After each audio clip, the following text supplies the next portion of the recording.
So I don't know if you had to go through the really big, extraneous like testing in order to like qualify to get the transplant. Okay, so it almost seemed like you had to be like sick enough to qualify, but healthy enough to survive. Right.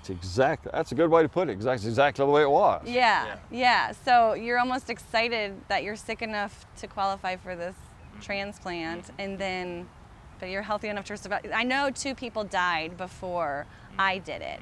I did it in 2010.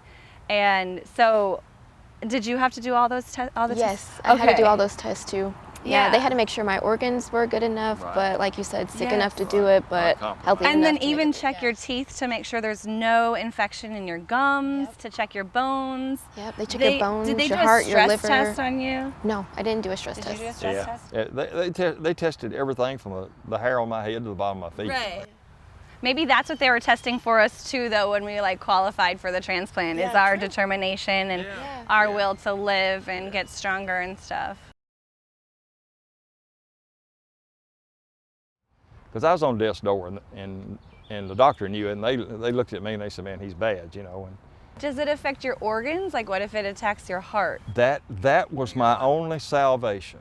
Is it came on me so quick that none of my organs ever got compromised. Oh, okay. If my heart had gotten compromised, I wouldn't have made it. That was one of the reasons that I got accepted for the stem cell transplant. And the doctor told me, "I can see that you are a pretty physical, fit guy, and I know that once you get back where you'll be, I think you're going to make it through this. You can make it through this, you know, because you never lost your core strength." And he told me 2 or 3 times, you know, he said, you're going to think you're going to die. You know, he said, "But I'm not going to let you die." So how long did that process take for you to get approved to even go to Dr. Burt? 6 weeks to 2 months.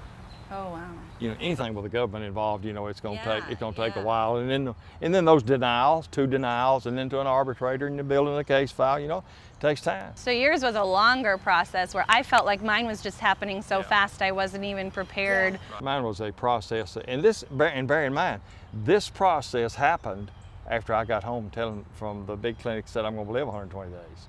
Oh, so your time's ticking, and you're So I'm wanting to get this over with. You know, I'm wanting a yes. You know, I'm wanting to get treated. You know, blah blah blah.